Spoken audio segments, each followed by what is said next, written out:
little while ago, a friend of mine posted on Instagram, I can't remember the exact quote it was, but it was basically saying that you can't say you're lonely if you're a parent.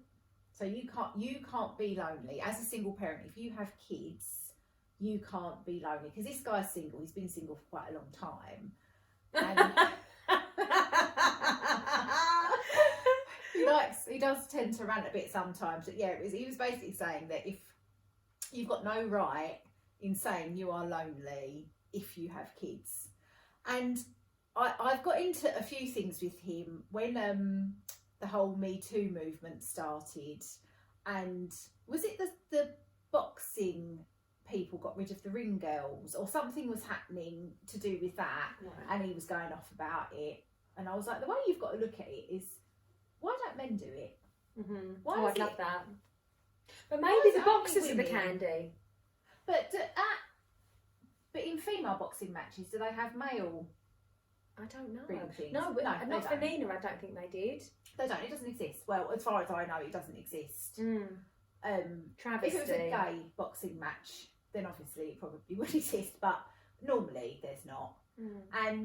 But he couldn't understand what I was saying to him, and there was this whole big thing on Facebook which I got into, which I probably shouldn't, but sometimes I read things and I'm just like, incensed. You have no idea how insulting you sound, or it's like people who don't think they're racist because they think their beliefs about people that are different to them are true, so they're not racist because it's just true. Do you know what I mean? It's like, do you know what I mean? Like, some people, there's someone close to, well, not close to me, but in my life, who is so racist but has no idea they're racist because they don't understand that how they think is wrong. Yeah. Do you know what I mean? Yeah. Anyway, so in this big thing on Facebook, it's a girl, and I was like, about everyone has the same opportunities. I was like, why aren't there female race car drivers? Do you know what I mean? If everyone has the same fucking opportunities, then why would more women not do race car driving? And one woman went on and said it was because men are better drivers than women. But she might have been joking. No, she wasn't joking. She honestly wasn't joking. That's the sort of thing I like to chuck into a thread. She was like, no, but the way she was explaining it, she was like, but men are better. Oh, she backed it up. She didn't just. Oh no, she didn't just chuck it out there as banter. It wasn't just a one word reply. It was the whole thing of, yeah, but that's because men are better drivers than women. And I was like, I used to have to park the car for my ex. Like, he'd get out and I'd park it for him. I'm so good at reverse parking. I'm really good at reverse parking. Yeah. But that's because when I used to go to university, I used to drive. And I used to have to drive down this road where there was the spaces I used to get my car into. I know. I put it on my stories the other day when I went to the chippy and there was no spaces, and I was like, bosh, literally quarter of an inch bumper to bumper. I got in there. No one gets in between me and my chicken and mushroom pie. So you know, but I was just like, anyway. So this guy likes a debate. So I was going to go on and comment, but I didn't have it in me that day because I am a single parent with children and I feel lonely, not in the physical aspect, because obviously there is always someone in my house. You've got two hands. He says there's always someone in my house to sort out the physical aspect. She runs a brothel. Good idea! There's a fucking brothel at the end of my road. There is a brothel at the end of my road. Can you see it? Can you see it from your house? If I look at because the road kind of turns around. There's a spot at the end of my road, and I didn't know this. A friend of mine lives on the road kind of opposite it. But since he's told me, every time I go past it, there's men around like late 30s, early 40s, like dipping in and out. There's nothing more shameful, but they're so ashamed of themselves, and you can kind of sense it. Like when I went to the red light, is it the red light district in Amsterdam? Yes, it is. Yeah. And I loved it because I'm a real person. I love situations and all different. I love Louis Theroux, where he goes and speaks to these people, and you're like, you exist. You're real, like meth people. brothel people. I love it. And so that was fascinating for me. Hadn't seen it before. But the shame of them. They're like going in with their hoods up. I'm like, why wouldn't you just be like, I just got my end away. Yeah. I paid for it. We all know. We know what you're going there for. It's all good. It's not untoward. Yeah, it's because I've got no problem with sex work. Fucking good luck to you. I've got no issue with, especially in Amsterdam, because anything. They have to rent the room out and they get tested often. It's quite regulated in a way. So I'm like, it's going to happen. Of course it is. At least they're not being trafficked and all stuff like that. So anywho, but there is just something about seeing the guys walk into this spa that does just. I've got an awful crick in my neck because I'm always like, now I know what it is. I'm like, I know what you're doing. But yeah, so anyway, I would really be tempted to try and pass my window and go, you naughty boy. Yeah, so I didn't comment on the post. Yeah. But I was. But you had some feelings, didn't you? You had some big feelings. You can be. Well, the thing is, loneliness isn't dependent on how many people surround you. It's completely a personal thing of how you feel, and if you're lonely because you haven't had that connection with another person, that you can be. I could be sitting here with you and feel lonely because we've not had the connection that I'm looking for. Do you know what I mean? Luckily we have, because you're awesome. I'm very fulfilling. But yeah, I was just like, that's such a weird. It's baffling. It is baffling. Yeah. Because loneliness is caused by so many different elements. Yes. Yeah. And there are so many reasons why somebody can feel lonely.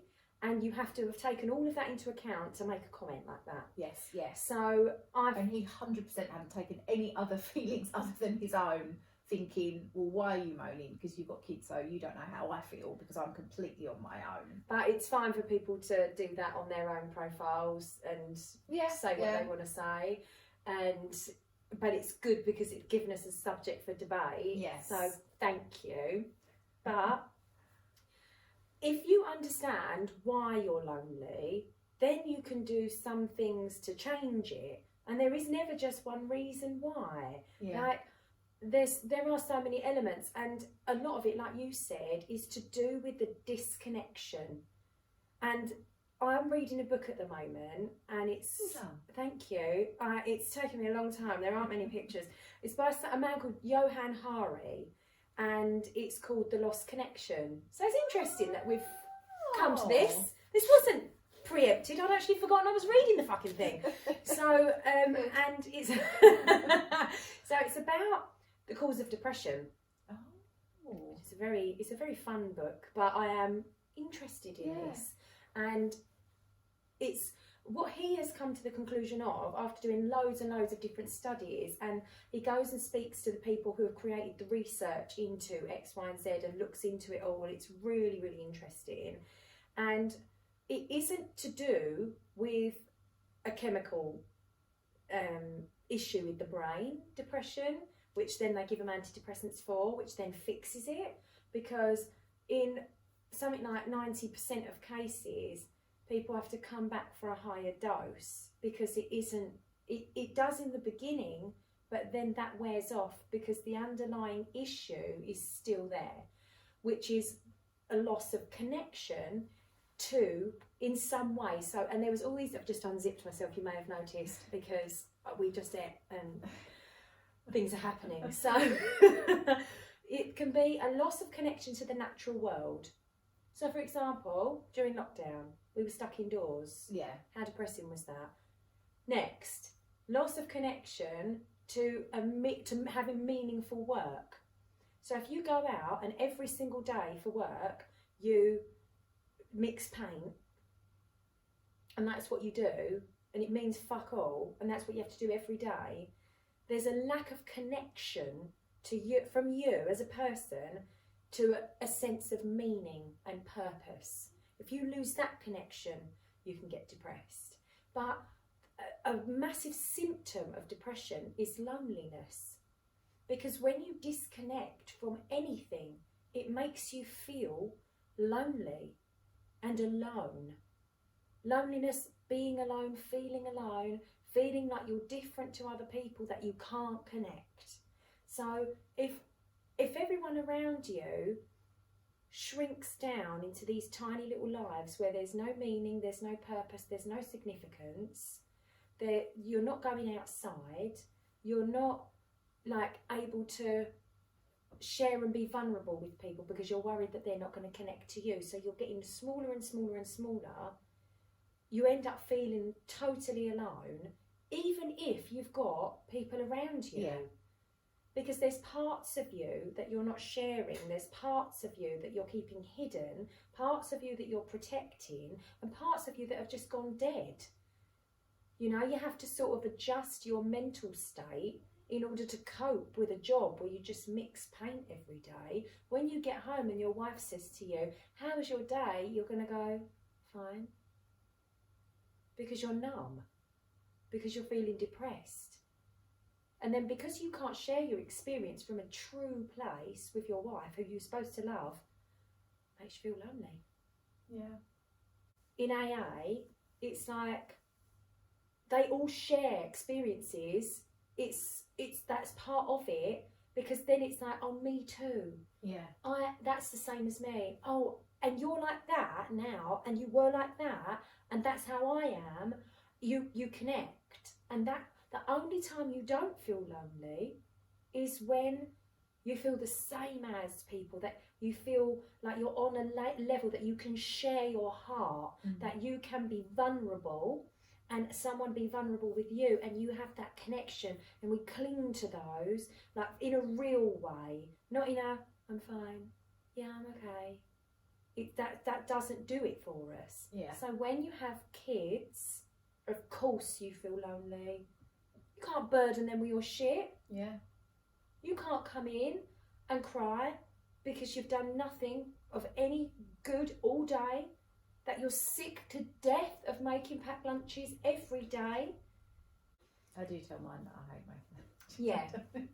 I think you have to be very, very careful and very, very compassionate about people's situations, how they've lived their lives, what they're experiencing and what they have experienced. And then there is no emotion that is out of people's like permission to experience. You can't say you shouldn't be. Robin Williams shouldn't have killed himself. He had this, and this. What a fucking joke. If you knew him and you knew his whole life, which none of us do, I'm sure, unless there's some real fanatic out there who's researched him deeply, you don't know what people are going through and what their situation has been and how they felt, how alone they must feel. Justin Bieber, like, I like Justin Bieber's music. I'm not a huge fan or anything like that, but when he's on the radio, I like his songs. He brought out a song called Lonely, and it really made me cry. It was the saddest thing. It just went, "I'm so lonely." And I'm like, I could feel it when he sang it. Basically, he was saying, he's got a mansion, no one around him. Yeah, imagine that rattling around in a mansion. Yeah. With no one. Well, that's the thing, isn't No it? one It's the to dream. You trust. get all the stuff that you think that will make you happy, but actually you just need to connect with people. You do, and there's no escaping that feeling of loneliness. Yeah. You can have all the money. You can have 18 children. So is he saying that the cure for loneliness is to have more kids? Yeah. I'm feeling a bit lonely. Ugh, I feel so much better now. This baby has filled that hole inside my heart. Yeah. How fucking naive. Yeah. You know, it is never ever that. You have to examine what that specific person has experienced. Why are you disconnected? Where are you disconnected? Why do you feel like, you know, is it because you feel different and so people won't understand you? Are you afraid of people because they've hurt you and so you've retreated? When you're scared, when you're fearful, you separate. Yeah. Because people sting you. It's like, you don't want to keep your hand on the oven if it's burning you. You're going to take your hand away and keep it safe, keep it protected. You do it with your heart, You do it with your feelings. You just withdraw because you're hurting me. Well, shouldn't we be a little bit more compassionate towards those people who are saying that they're lonely? Because a lot of single parents have been through extraordinary pain. Yeah.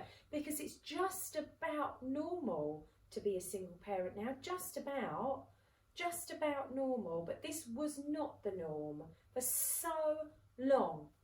I'm watching Downton Abbey at the moment. It's like literally within the last 100 years, since my granddad was like alive, you know, he was born at the time this is based, and you could only like remarry if you were a widow. You know, you couldn't. You were so limited with everything, and absolutely not would you have a baby with someone and separate. Yeah. You would live and you would hate each other. You couldn't. Yeah. So this is like a new thing, and it still feels like we're on the leading edge of stuff and out there on a limb, you know, with everyone else who's living life in a slightly different way to how it was ingrained for millions of years. And so, yeah, we sit there and we've had this trauma of feeling like our arm's been cut off because our relationship has gone to pot, and we feel like society's judging us. No doubt the black sheep of the family, you know, in certain cases. In other cultures, it's absolutely forbidden. You're absolutely forbidden. So if you've made that leap because you couldn't bear it anymore, because you were being abused and you didn't feel like you deserved it, you're off on your own. You're cut off from the family. But you're sitting there with your 800 kids and you're happy as Larry. You know, it's a joke. It is actually a joke.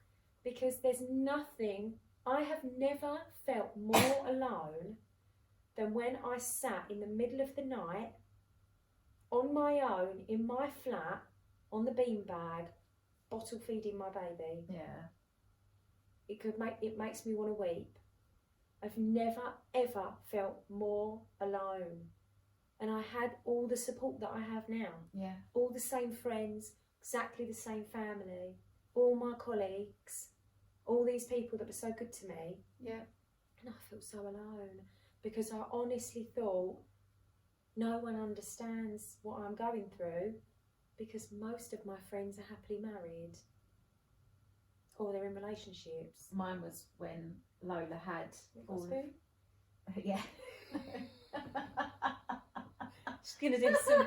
So that's a knit comb. When Lola, with her hair that is so thick, was down to her bum, and she got knits, and I feel she'd had them for a while, and I just remember sitting there with this comb for an hour every night for 2 weeks, I think it was, and I just remember and it was so overwhelming. Because they were fucking everywhere, and she just had so much hair, and I just thought, I'm just going to be doing this for hours every night, and I just was like, I need to shave her hair. This is me. This is no life. fancy. Do you know what I mean? This is just me.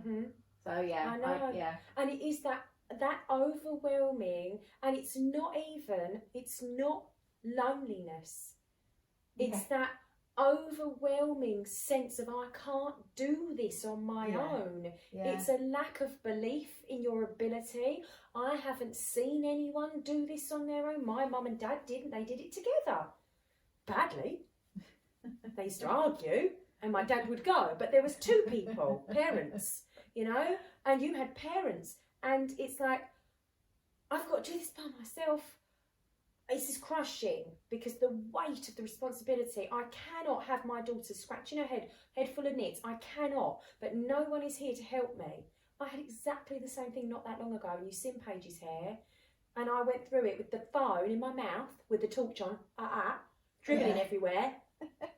She was crying because she was so sick of sitting there waiting. She was up till 9:30 at night. Normally goes to bed at 7:15. Sorry about my armpit. I don't know what's going on.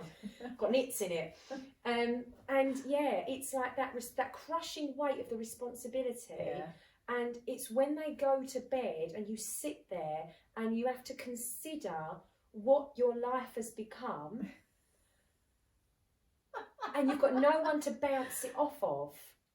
And sometimes verbalising it, for somebody like me, I process things verbally. I'm not a thinker, I'm a talker. I don't know if anybody's ever noticed that about me. I've got no one to bounce it off of, and you just feel so overwhelmed. And the more kids, the more overwhelmed. Yeah. You know, it doesn't add to that level of companionship. When you've got any child under the age of 4, you are on a completely different wavelength. Kids under the age of 5 only have emotions. They don't have any logic. None. No logic, just emotions. And anyone who's got an under 5-year-old will totally relate, because why the fuck is it so horrendous? Is it tantrum inducing when their hat goes in the wash? Or when the spoon is a slightly different shape? Like, logic would imply it's a spoon, I can still eat my yogurt. Yeah? They cannot rationalise. It's emotional. Oh, what is that spoon? And that's why they behave the way they do. So if they've got no logic, and you do, and you're rational and they're not, how are you supposed to connect on the level that you need from a person to adult? You know, of course you're going to be lonely. Like, take your kids to a soft play. If I take my daughter and my nephew to a soft play, obviously I'm all right now, but I would have felt really alone. Because they go off and play and I'm sat there with my tea by myself. And the loneliness is palpable. It really is. But the way that you get through that is you have to explore what it is that is at the root of your loneliness. What's the feeling? Is it that you feel overwhelmed? Is it that you have withdrawn from people because you feel ashamed? You feel like people wouldn't understand? You feel like if you started talking about it, you'd fall apart. And you don't want to burden people with your sadness. That was me. I literally stopped telling people what I was experiencing because I felt so mean that I was laying it at their feet, and I was hurting my family because my family was so sad at how I was feeling, and all I was doing was being honest. But I had to close that up because I was upsetting them. You know, I was causing problems. I was bringing them down, and I didn't want to do that anymore. So as the person who has to take responsibility and accountability for my own life, I had to bring it in. But then I've got no one to talk to. And if you're in that situation, I'd highly recommend getting a counsellor or a coach or a therapist, someone that you can pay, whose job it is to help you analyse and assess what you're going through. I did that and it really helped me. It's having that trust and finding someone that you can talk to. You can always talk to me. You can always talk to Amy. We would never judge because we're not judgmental people, and we've been there and we know. But yeah, it is funny, like, to say that children can alleviate loneliness. That's just not even fair on the kids. No. It's not fair on the kids. I'm lonely when you're not here. Yeah. Come home, I'm lonely. Like, you've got to sort yourself out, and you can't help it if you feel lonely. You know, sometimes people say, you know, you can be standing in a stadium with 1 million people and feel so alone. I've been in airports before and felt so lost and so alone. Like, travelling home from Magaluf, I went there on a hen do, and I came home a day early because Paige was only 9 months and me and her dad had just split up. I felt so alone that whole holiday. We went out on nights out and everyone around me was having fun and drinking and dancing, and I was like, I can't breathe. I don't know this. I don't know this life. I don't know what's going on here. How can everyone be so carefree, having so much fun? I got really drunk and I just cried and cried and cried. When I got a kebab and cried some more. I cried on my friend's face. She had mascara all down her face. I had a man trying to chat me up and I cried at him. I didn't know how to cope. And then one day we went out and then it was about midnight and I just snuck off. I walked all the way home, went in, made myself a cup of tea, sat at the end of my bed weeping to my biscuits. I must have been there for a few hours, because it wasn't until they came in and I was like, oh, and they went, what are you doing here? I was like, oh, wasn't feeling it. And I travelled home, got on the transfer home on my own, got to the airport, and I sat there, and I sat on one of those little grey seats in the middle of Magaluf Airport just crying. And there were so many people there, and all my friends were on this hen do. But I might as well have gone by myself for the experience that I had. Yeah. But it was because I was so in my head about what I was going through and what was happening and why and what have I done and what was he doing and where was I going, and nothing else felt real. And I could not get on their level. Yeah. I was not on their level. So you need to find a way to bring yourself up, ask for help wherever you're at. Wherever you're at, there is help for you. And then you can rise, because once you feel better, once you get through it, once you can see the wood for the trees, you won't feel so lonely. So on that positive note, because I don't want to have to edit fucking massive chunks out of this one as well, because she loves to talk, we will say goodbye, but you do not need to stay lonely if you are feeling lonely. And we send you lots of love and chin up. Yes.